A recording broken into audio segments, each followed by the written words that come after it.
T V کو like کریں، channel کو سبسکرائب کریں اور بیل آئیکن کا بٹن دبا دیں۔ شکریہ۔ اور جیسے کہ آپ جانتے ہیں کہ تعلیم الاسلام مفتی اعظم ہند حضرت مولانا مفتی یہ کفایت اللہ صاحب یہ دہلوی رحمۃ اللہ علیہ کی کتاب ہے، اور بہت ہی عمدگی کے ساتھ انہوں نے شب و روز کے مسائل فقیہ کو بیان کیا ہے۔ تو آج ہم گفتگو کریں گے اس کے تیسرے حصے پر۔ تعلیم اسلام کا تیسرا حصہ وضو کا بیان چل رہا تھا، اسی کے نواقض وضو کے عنوان پر بات کریں گے، یعنی کون سی چیزیں ہیں جو وضو کو توڑ دیتی ہیں، ان کو نواقض وضو کہتے ہیں۔ تو نواقض وضو کے باقی مسائل۔ سوال: ناپاک چیز بدن سے نکل کر کتنی بہہ جائے تو وضو ٹوٹ جاتا ہے؟ کوئی ناپاک چیز بدن سے نکلی، وہ کتنی بہہ جائے کہ وضو ٹوٹ جاتا ہے؟ جواب: کوئی ناپاک چیز بدن سے نکل کر اس مقام کی طرف جس کا وضو یا غسل میں دھونا فرض ہے تھوڑی سی بھی بہہ جائے تو وضو ٹوٹ جاتا ہے۔ اب یہاں سے جو تھوڑا سا یہ پھٹا اور خون یوں بہا، اس کا مطلب تھوڑا سا بھی بہہ گیا، اس کا مطلب بہنے والی جو وہ نجیسی بہہ گئی ہے، لہٰذا وضو ٹوٹ گیا۔ یا کوئی پھوڑا ہے، وہ پھوڑا پھٹا اور اس کی پیپ جو وہ یوں بہہ گئی، یا اس کا ناپاک پانی تھوڑا سا نکل کے بہہ گیا تو وضو ٹوٹ جائے گا۔ سوال: آنکھ میں خون نکل کر آنکھ کے اندر بہا، باہر نہیں نکلا تو وضو ٹوٹا یا نہ ٹوٹا؟ کہ آنکھ کے اندر ہی خون جو بہہ کے اندر رہ گیا، تو جواب: نہیں ٹوٹا، کیونکہ آنکھ کے اندر کا حصہ نہ وضو میں دھونا فرض ہے نہ غسل میں دھونا فرض ہے۔ تو لہٰذا آپ نے دیکھا بعض لوگ آنکھ کے اندر ہی خون پھٹ کے خون جمع نظر آتا ہے، تو اندر ہی جم گیا، اور آنکھ کے اندر کا حصہ وضو اور غسل دونوں میں دھونا فرض نہیں ہے، لہٰذا جو ہے وہ وضو نہیں ٹوٹا۔ سوال: اگر زخم پر خون ظاہر ہوا، اسے انگلی یا کپڑے سے پونچھ لیا، پھر ظاہر ہوا، پھر پونچھ لیا، کئی بار ایسا کیا تو وضو ٹوٹا یا نہیں ٹوٹا؟ یعنی آپ نے بہنے تو دیا نہیں اس کو، تو بہنا شرط تھا، بہنے دیا نہیں، آپ صاف کرتے رہے ٹیشو سے مثلا، تو وضو ٹوٹا یا ٹوٹا؟ جواب: یہ دیکھو کہ اگر خون پونچھا نہ جاتا تو بہہ جانے کے لائق تھا یا نہیں۔ اگر اتنا تھا کہ بہہ جاتا تو وضو ٹوٹ گیا، اگر اتنا نہیں تھا تو وضو نہیں ٹوٹا۔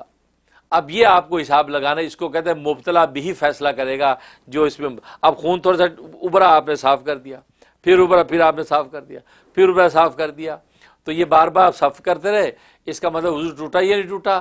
اب اسی طریقے سے یہاں خون نکلا، آپ نے صاف کیا، اب مجھے کاٹی، تھوڑا سا بلیڈ لگے، خون نکلا، آپ نے صاف کر دیا، پھر نکلا، صاف کر دیا۔ اب آپ کو اندازہ لگانا ہے کہ بھائی یہ تو خون اتنا ہے، اگر سارا جمع کیا جائے تو یہ بہہ جائے گا، اس کا مطلب وضو ٹوٹ گیا۔ تو یہ آپ نے خود حساب لگانا ہے، اس حساب سے آپ کو اندازہ ہو جائے گا کہ یہ وضو ٹوٹ جائے گا۔ سوال: قے میں کیا چیز نکلے تو وضو ٹوٹے گا؟ جواب: قے میں پت یا خون یا کھانا یا پانی نکلے اور منہ بھر کے ہو تو وضو ٹوٹ جائے گا، اور اگر خالص بلغم نکلے تو وضو نہیں ٹوٹے گا۔ خالص بلغم اگر نکلا ہے، پیلا پیلا بلغم نکل آیا، تو اس صورت میں وضو نہیں ٹوٹا۔ باقی پت نکلی یا خون نکلا یا کھانا پانی نکلا، تو ایسی بھی کوئی بھی چیز نکلی تو اس صورت میں وضو ٹوٹ جائے گا۔ اور پھر منہ بھر کے نکلے، منہ بھر کے پورا منہ بھر کے آتی ہے ایک چیز، تو یہ اس سے جو وضو ٹوٹ جائے گا۔ سوال: اگر تھوڑی تھوڑی قے کی کئی مرتبہ کی تو کیا حکم ہے؟ جواب: اگر ایک متلی سے کئی بار قے ہوئی اور اس کا مجموعہ اس قدر ہے کہ منہ بھر جائے گا تو وضو ٹوٹ جائے گا۔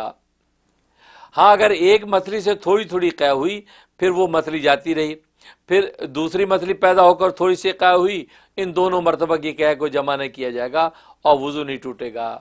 تو اس میں اصول یاد رکھے، متلی ایک ہونی چاہیے۔ جو آپ کا دل خراب ہو رہا ہے قے آنے کے لیے، وہ دل جو خراب ہوا ہے آپ کا، یہ ایک ہی دفعہ ہوا، اس دوران میں آپ کو تھوڑی تھوڑی قے آتی رہی۔ اب وہ تھوڑی تھوڑی جو قے آ رہی ہے تو اس کو اندازہ آپ نے کر لیا کہ یار اتنی ہے کہ جب منہ بھر کے آئے گی، منہ بھر کے ہو جاتی ہے تو وضو ٹوٹ جائے گا۔ اور اگر اتنی نہیں ہے، آپ کو ایک متلی ہوئی، قے آ گئی، آپ نے قے کر دی، اس کے بعد طبیعت آپ کی بالکل ہلکی اور بحال ہوگی، اس کے بعد تھوڑی دیر بعد پھر ایک قے آ گئی، پھر وہ متلی ہوئی، پھر تھوڑی سی آ گئی، تو وہ اس صورت میں جو ہے الگ الگ جو آ رہی ہیں متلی کے ساتھ، وہ اب ساری جمع نہیں کی جائیں گی۔ تو ایک ہی متلی کے ساتھ، ایک ہی دل کی خرابی کے ساتھ جو تھوڑی تھوڑی آئے گی جو قے، وہ جمع ہوتی ہے۔ الگ الگ متلی کے ساتھ جو تھوڑی تھوڑی آئے وہ جمع نہیں ہوتی، اور تھوڑی تھوڑی جب آ رہی ہے یعنی منہ بھر کے نہیں آ رہی ہے، اس صورت میں وہ وضو ٹوٹتا نہیں ہے۔ سوال: بدن میں کسی جگہ پھنسی ہے اس میں سے خون یا پیپ کا دھبا کپڑے میں لگ جاتا ہے تو کپڑا پاک ہے یا ناپاک ہے؟ جواب، اگر خون یا پیپ نکل کر بہنے کے لائق نہیں ہے، کپڑا لگنے سے دھبا آ جاتا ہے تو وہ کپڑا پاک ہے، لیکن پھر بھی دھو ڈالنا بہتر ہے۔ اب جو ہے، اب اندازہ آپ نے خود لگانا ہے کہ وہ جو ہے وہ پھٹ کے پھوڑا وہ شلوار پہ یا قمیض پہ لگ گیا ہے، اب دیکھنا کتنا ہے۔ اگر اتنا ہے کہ بھئی وہ بہہ جاتا، بہنے کے لائق تھا تو اس صورت میں وضو ٹوٹ گیا، اگر بہنے کے لائق نہیں ہے تو پھر اس صورت میں وضو نہیں ٹوٹا، اور اگر کپڑے پہ لگا ہوا ہے تو بس یہ پھر وہ کپڑا پاک کے نماز پڑھ سکتے ہیں، لیکن دھو لینا بہتر ہے۔ سوال، قے اگر منہ بھر کے نہ ہو تو وہ ناپاک ہے یا نہیں؟ جواب، وہ ناپاک نہیں ہے، منہ بھر کے قے نہیں ہے تو ناپاک نہیں ہے۔ سوال، جونک نے بدن میں چمٹ کر خون پیا، جونک آپ جانتے ہیں کہ زائد خون نکالنے کے لیے ایک کیڑا ہوتا ہے، اس کے جو ہے وہ 4-5 انچ لمبا کیڑا ہوتا ہے، وہ فاسد خون کو سک کرتا ہے۔ تو جونک نے بدن میں چمٹ کر خون پیا اور وہ بھر گئی، پوری بھر گئی خون سے، یا مچھر پسو نے کاٹا تو اس سے وضو ٹوٹے گا یا نہیں؟ جواب، جونک جو ایک کیڑا ہے 4-5 انچ لمبا ہوتا ہے تو وہ کیڑا ہے، تو جونک نے خون پینے سے وضو ٹوٹ جائے گا، اگرچہ چھڑانے کے بعد اس کے کاٹے ہوئے زخم سے خون نہ بہے۔ اس کی مثال آپ یوں سمجھے، جیسے آج کل آپ خون ٹیسٹ کرواتے ہیں تو خون ٹیسٹ کرواتے تو سرنج لگا کے وہ اس کو بھرتی ہے، وہ نالی پوری بھر لیتی ہے، اور اس کے بعد وہ ہٹا کے فوراً روئی لگا دی، اب یہاں سے کوئی خون نہیں بہتا۔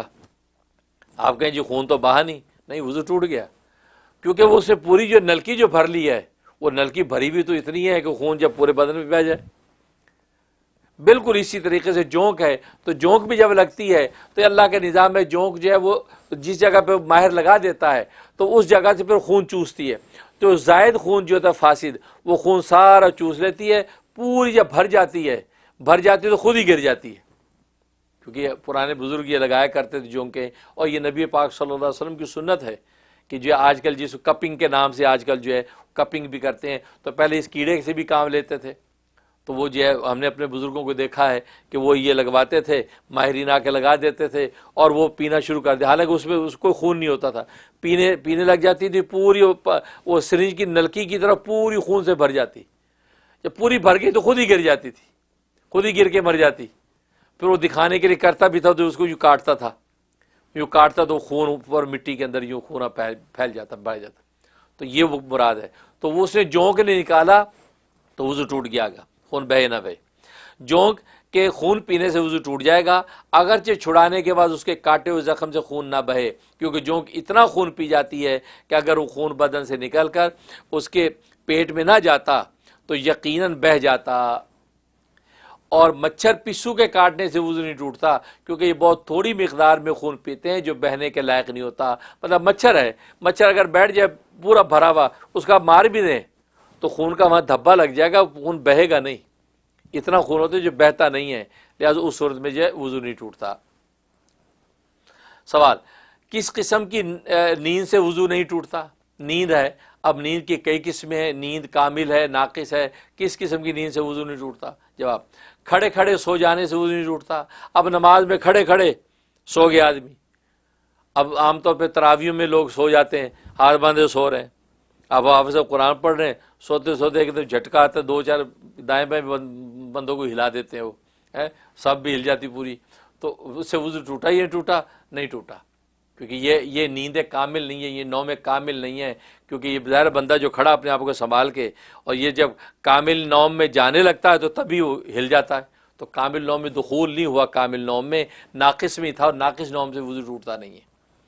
یا بغیر سہارا لگائے ہوئے بیٹھ کر سو گیا، اب بغیر سہارا لگائے بیٹھ گیا، تشہد کی حالت میں بیٹھا ہے، اب سہارا نہیں لگایا دائیں بائیں بیٹھا ہے، اب تشہد میں بیٹھے بیٹھے سو گیا، یا سجدے میں گیا اس میں جو پڑے پڑے سو گیا، تو یہ نماز کی کسی بھی حیت میں ہے، لیکن یہ نوم کامل نہیں ہے۔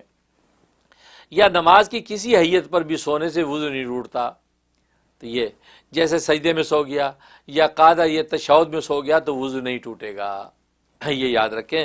بعض لوگ جہالت میں ایسا کرتے ہیں کہ بعض آدمی بیچارے کھڑے کھڑے سو گئے اور ایک جھٹکا کھائے نماز میں، تو پبلک کہتے ہیں جی وضو ٹوٹ گیا، چلیے وضو کر کے آئیے، تو نہیں بھائی یہ بیچارے کا نہیں ٹوٹا وضو، ویسے کیونکہ میں نے بتایا نوم کامل سے ٹوٹتا ہے، اور جب جھٹکے سے جاگتا ہے وہ نوم کامل میں انٹر ہو رہا ہوتا ہے تو گرتا ہے وہ، تو اس وجہ سے وضو نہیں ٹوٹتا۔ سوال، کیا کوئی شخص ایسا بھی ہے کہ سو جانے سے اس کا وضو نہیں ٹوٹتا؟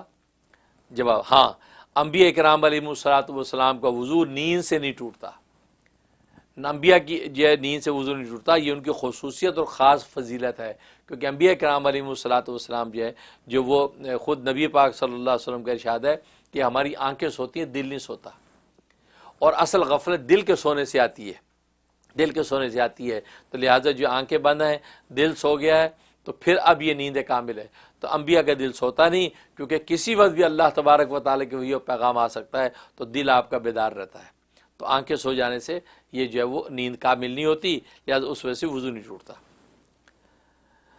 سوال، کیا نماز میں قہقہ مار کر کھلکھلا کر ہنسنے سے سب کا وضو ٹوٹ جاتا ہے، اور قہقے سے کیا مراد ہے؟ جواب، قہقے سے مراد یہ کہ اتنے زور سے ہنسے کہ اس کی آواز دوسرے پاس والے لوگ بھی سن سکیں، اس کو قہقہ کہتے ہیں۔ ہنسی تین قسم کی، ایک ہے تبسم، تبسم کسے کہتے ہیں؟ اس کی ہنسی، اس کی آواز نہ خود سنے نہ سامنے والا سنے، اس کو تبسم، جس کو ہم کہتے ہیں مسکراہٹ، ایسے آپ نے مسکرایا بس، یا ایسے دانت نکال دیے، کوئی آواز نہیں ہے، یہ تبسم کہلاتا ہے۔ تو تبسم جو ہے وہ اس صورت میں نہ وضو ٹوٹتا ہے نہ نماز ٹوٹتی ہے۔ اور دوسرا جو ہے ضحک ہے، ضحک میں نہیں ہنسنا، انسان ایسا ہنسے ہنسی کی آواز خود سن لے لیکن سامنے والا آپ کی ہنسی کی آواز نہ سن سکے، اس کو ضحک کہتے ہیں۔ تو ضحک کی صورت میں بھی جو ہے وہ وضو نہیں ٹوٹتا۔ اور تیسرا جو ہے قہقہ مطلب اتنا کھلکھلا کے ہنسا کہ خود بھی سنا اور دائیں بائیں لوگوں نے بھی سنا، اس کو قہقہ بولتے ہیں۔ تو اس کا بتا رہے ہیں کہ قہقہ جو ہے اس کے بارے میں حکم بتایا کہ قہقے سے مراد یہ ہے کہ اتنے زور سے ہنسے کہ اس کی آواز دوسرے پاس والے لوگ سن سکیں۔ نماز میں قہقہ مار کر ہنسنے سے وضو ٹوٹنے کی یہ شرطیں ہیں۔ یہ نماز میں اگر قہقہ مار دیا تو وضو ٹوٹ جاتا ہے، جب وضو ٹوٹے گا تو نماز بھی ٹوٹ گئی۔ تو اس کے اور یہ جو ہے خلاف قیاس ہے، کیونکہ ایک صحابی عبداللہ ابن ام مکتوم جو ہے وہ جماعت ہو رہی تھی، نبی پاک صلی اللہ علیہ وسلم نماز پڑھا رہے تھے، وہ نابینا صحابی سامنے سے آ رہے تھے، اب نابینا تھے، ان کو پتہ نہیں چلا سامنے ایک گڈھا تھا، وہ بیچارے نابینا، گڈھے میں ان کا پیر آیا اور وہ دھڑام سے گرے۔ اور آدمی جب گرتا ہے تو اس کی حیت تو ہر طرح کی بن سکتی ہے، وہ ایسی موسیقی خیز ان کی حیت بنی کہ پیچھے جو صحابہ کھڑے تھے وہ ایک دم ہنس پڑے، قہقہ مار کے ہنس پڑے۔ اب قہقے کی آواز جو ہے، کئی لوگ قہقے سے جب ہنسے ہیں تو نبی پاک صلی اللہ علیہ وسلم نماز میں تھے، تو نماز کے بعد آپ نے فرمایا کہ جن لوگوں نے قہقہ مار کے ہنسے ہیں ان کا وضو ٹوٹ گیا، وہ جا کے دوبارہ وضو کر کے نماز پڑھے۔ تو آپ نے قہقے سے وضو توڑنے کو خلاف قیاس آپ نے حکم دے دیا۔ لہذا آج اگر آپ یہ سوال کریں یار قہقے سے وضو کیوں ٹوٹ گیا بھائی نماز کی حالت میں، نماز سے باہر اگر آپ وضو کر کے قہقہ مارے اس وقت میں نہیں وضو ٹوٹتا، نماز کی حالت کی بات ہے، تو اس میں کیوں ٹوٹ گیا؟ جی اس لیے ٹوٹ گیا کہ نبی نے حکم دیا تھا کہ وضو ٹوٹ گیا۔ اب کیوں دیا یہ ہمارے قیاس اور عقل میں آنے والی بات نہیں، نبی نے کہہ دیا بس عمل کریں گے۔ تو یہ ہے، اس لیے قہقے سے وضو ٹوٹ جاتا ہے۔ لیکن اس کے آگے شرطیں بیان کر رہے ہیں، تو اس کے آگے شرطیں کیا ہیں؟ 3 شرطیں۔ پہلی شرط کہ ہنسنے والا بالغ مرد یا عورت ہو، کیونکہ نابالغ کے قہقے سے وضو نہیں ٹوٹتا۔ اب نابالغ بچہ اگر 8 سال کا ہے وہ قہقہ مار کے ہنس پڑا تو اس کا وضو نہیں ٹوٹا، لیکن یہ بالغ مرد عورت ہونی چاہیے۔ نمبر 2، جاگتے میں ہنسی ہو، بس اگر نماز میں سو گیا اور سوتے میں قہقہ مار کر ہنسا تو وضو نہیں ٹوٹے گا۔ اب نماز میں کھڑے کھڑے سو رہا ہے، اب ایک دم پتہ نماز میں کیا دیکھا تو قہقہ مار دیا، یا تشہد میں بیٹھا تھا تو کیا دیکھ لیا پتہ نہیں قہقہ مار دیا، تو نماز کی جو سویا ہوا نہ ہو، جاگتے میں ہنسے کسی کو منظر کو نظارے کو دیکھ کے یا کوئی چیز سوچ کے۔ نمبر 3، جس نماز میں ہنسا ہے وہ رکوع سجدے والی نماز ہو، باقاعدہ نماز ہو، لیکن نماز جنازہ میں قہقے سے وضو نہیں ٹوٹتا۔ اب نماز جنازہ ہے اس کے اندر قہقہ مار دیا، کوئی نالائق ہی ہوگا ایک جنازے کی نماز میں قہقہ مارے گا، اس کی عقل ٹھکانے نہیں ہے، سامنے میت پڑی ہے، لوگ جو اس کو دفنانے کی تیاری کر رہے ہیں اور یہ نالائق قہقے مار رہا ہے، تو اس صورت میں نماز جنازہ کے اندر قہقہ مار دیا تو وضو اس کا نہیں ٹوٹے گا، نماز پڑھ سکتا ہے۔ سوال، کیا کسی دوسرے شخص کے سطر پر نظر پڑ جانے سے وضو ٹوٹ جاتا ہے؟ کسی دوسرے کی شرمگاہ کے نظر پڑ گئی تو وضو ٹوٹا یا نہیں؟ جواب، اپنے یا کسی دوسرے شخص کے سطر پر قصدن یا بلا قصد نظر پڑنے سے وضو نہیں ٹوٹتا۔ تو اپنی شرمگاہ دیکھ لی یا کسی دوسرے کی دیکھ لی وضو کی حالت میں، اس صورت میں وضو نہیں ٹوٹے گا، یہ بتا دیا۔ ہاں الگ اگر جو ہے کوئی ایسی ناقض وضو چیز خارج ہو گئی اس صورت میں وضو ٹوٹے گا، ویسے جس دیکھنے سے وضو نہیں ٹوٹتا۔ یہ اب عنوان ہے غسل کے باقی مسائل۔ سوال، غسل کی کتنی قسمیں ہیں؟ جواب، 3 قسمیں، فرض، سنت و مستحب۔ فرض، سنت، مستحب 3 قسمیں غسل کی۔ سوال، غسل فرض کتنے ہیں؟ جواب، 6 ہیں۔ ان کا بیان تعلیم الاسلام کے کسی اگلے حصے میں آئے گا، آگے اس کی تفصیل ہوگی کہ فرض کون کون سے ہیں۔ سوال، غسل سنت کتنے اور کون کون سے ہیں؟ یعنی سنت غسل کون کون سا ہے اس کی ڈیٹیل بتا رہے ہیں۔ فرمایا کہ غسل سنت 4 ہیں، 4، اور وہ چاروں یہ ہیں۔ نمبر 1، جمعے کی نماز کے لیے غسل کرنا، یہ سنت ہے جمعے کی نماز کے لیے۔ نمبر 2، دونوں عیدوں کی نماز کے لیے غسل کرنا، یعنی عید الفطر اور عید الاضحیٰ، ان کی نماز کے لیے غسل کرنا، یہ سنت۔ اور نمبر 3، حج کا احرام باندھنے سے پہلے غسل کرنا، حج کا احرام باندھنے سے پہلے غسل کیا جائے۔ اور نمبر 4، عرفات میں وقوف کرنے کے لیے غسل کرنا، میدان عرفات میں آپ چلے گئے، وہاں پر آپ جو غسل کریں، وہاں پر جیسے گرمی بھی ہوتی ہے تو لوگ جو لنگی باندھ کے پھر بالٹی سے پانی اپنے اوپر انڈیلتے ہیں تو غسل کرتے ہیں، تو یہ جو ہے وہ سنت ہے۔ سوال، غسل مستحب کتنے ہیں اور کون کون سے ہیں؟ جواب، غسل مستحب بہت ہیں، جن میں سے چند غسل یہ ہیں۔ شعبان کے مہینے کی 15ویں رات میں جسے شب برات کہتے ہیں غسل کرنا۔ اب شب برات میں غسل کرنا یہ مستحب ہے، یعنی بہت پسندیدہ ہے، یہ ابھی شب رات گزری ہے۔ نمبر 2، عرفہ کی رات میں غسل کرنا، یعنی 9 ذی الحجہ کی رات میں غسل کرنا، یہ جو مستحب ہے۔ نمبر 3، سورج گرہن کے وقت غسل کرنا، سورج گرہن ہو رہا ہے تو اس وقت آپ غسل کر لیں، یہ جو ہے وہ مستحب۔ اور چاند گرہن کی نماز کے لیے غسل کرنا، چاند گرہن ہو رہا ہے، اب آپ نے نماز پڑھنی ظاہر ہے تو اس صورت میں آپ نے غسل کیا، تو گویا کہ سورج گرہن اور چاند گرہن کی نماز کے لیے غسل کرنا یہ بھی مستحب۔ نمبر 5، نماز استسقاء کے لیے غسل کرنا، یعنی بارش طلب کرنے کے لیے نماز پڑھنی ہے آپ نے، کھلی میدان میں نکلنا ہے تو اس سے پہلے غسل کر کے آپ جائیں، مستحب ہے۔ نمبر 6، مکہ معظمہ میں داخل ہونے کے لیے غسل کرنا، مکہ معظمہ میں داخل سے پہلے غسل کر کے اپنے آپ کو پاک صاف کر کے آپ جا رہے ہیں۔ نمبر 7، یا مدینہ منورہ میں داخلے کے لیے غسل کرنا، تو مدینہ منورہ میں داخلے کے بعد غسل کریں، یہ نمبر 7۔ نمبر 8، میت کو غسل دینے کے بعد غسل دینے والے کا غسل کرنا، یعنی جس بندے نے غسل دیا میت کو تو وہ جو پھر غسل کرے اس کے بعد، تو یہ مستحب ہے۔ لوگ اس کو فرض واجب ضروری سمجھتے ہیں، واجب سمجھتے ہیں، ایسا نہیں، مستحب ہے، کرے بہت اچھی بات ہے، کیونکہ میت کو نہلانے سے کوئی ایسی چیز آپ کے اوپر نہیں لگ گئی نجاست کہ آپ کو غسل آپ پہ فرض ہو گیا ہے۔ آپ مستحب ہے، آپ غسل کر لیں، اچھی بات ہے، کیونکہ نہلانے کے دوران جو ہے کوئی نجاست کوئی ایسی چیز لگ گئی یا یہ کوئی بھی ایسی جو آلودگی ہو گئی ہے تو آپ غسل کر لیں، کوئی بات نہیں، مستحب۔ نمبر 9، کافر کا اسلام لانے کے بعد غسل کرنا، کافر اسلام لے آئے، جب اسلام میں داخل ہو گیا اب کافر غسل کرے تو کہا کہ جیسے باطن کو میں نے پاک کر لیا تو ظاہر کو بھی پاک کر لے۔ سوال، اگر غسل کی حاجت ہو اور دریا میں غوطہ لگا لے یا بارش میں کھڑا ہو جائے اور تمام بدن پر پانی بہہ جائے تو غسل ادا ہو جائے گا یا نہیں؟ جواب، ہاں ادا ہو جائے گا، بشرطیہ کہ کلی کر لے اور ناک میں پانی ڈال لے۔ اب غسل کی حاجت تھی اور اس نے دریا میں ڈبکی مار لی یا سوئمنگ پول میں کود گیا تو اب وہ باہر نکلا پورا گیلا ہو کے تو غسل ہو گیا یا نہیں؟ کہا ہو گیا، لیکن 2 چیزیں جو کہ فرض ہے وہ کیا؟ ناک میں منہ پانی ڈالنا، کلی کرنا، تو منہ میں پانی ڈالے، کلی کرے باقاعدہ اور ناک میں پانی ڈال لے، تو یہ فرض اس کے جب پورے ہو گئے اس وقت میں اس کا غسل مکمل ہو گیا۔ سوال، غسل کی حالت میں قبلہ کی طرف منہ کرنا جائز ہے یا نہیں؟ جواب، اگر غسل کے وقت بدن ننگا ہو تو قبلے کی طرف منہ کرنا ناجائز ہے، اور سطر چھپا ہوا ہو تو مذائقہ نہیں۔ اس لیے غسل میں بھی مستحب یہ ہے کہ غسل خانے کے اندر بند ہو کر بھی آپ اگر غسل کر رہے ہیں تو پھر بھی آپ کو لنگی پہننی چاہیے، پھر بھی کوئی کپڑا لنگی پہن کے آپ کو غسل کرنا چاہیے، یا یہ کہ وہ کوئی کچھا وچھا پہن کے آپ کو غسل کرنا چاہیے، شرمگاہ اوپن نہ ہو، یعنی پھر بھی اس میں سطر کھول کر غسل کرنا کیسا ہے؟ جب غسل خانے میں یا کسی ایسے مقام پر جہاں دوسرے آدمی کی نگاہ اس کے سطر پر نہ پڑے تو ننگے بدن نہانا جائز ہے، جائز ہے، لیکن میں نے بتایا کہ افضل یہی ہے کہ اس صورت میں بھی آپ جو لنگی باندھ دیں یا جانگیاں وغیرہ پہن کے غسل کریں تاکہ جو ہے وہ شرمگاہ اوپن نہ ہو، تو یہ مستحب اور افضل ہے، لیکن جائز ہے، آپ کر سکتے ہیں۔ سوال، غسل میں مکروہ کتنے ہیں؟ جواب، پانی زیادہ بہانا یہ ایک مکروہ ہے۔ نمبر 2، سطر کھلا ہونے کی حالت میں کلام کرنا، اب ننگا ہے اور اندر سے باتیں کر رہا ہے تو یہ وہ صحیح نہیں۔ نمبر، قبلے کی طرف منہ کرنا یہ بھی جو مکروہ ہے، ظاہر مکروہ ہے تو اس کا نہ کرنا مستحب ہے۔ نمبر 4، سنت کے خلاف غسل کرنا، جو بھی سنت طریقہ بتایا اس کے خلاف غسل کرنا یہ بھی جو ہے وہ مکروہ ہے۔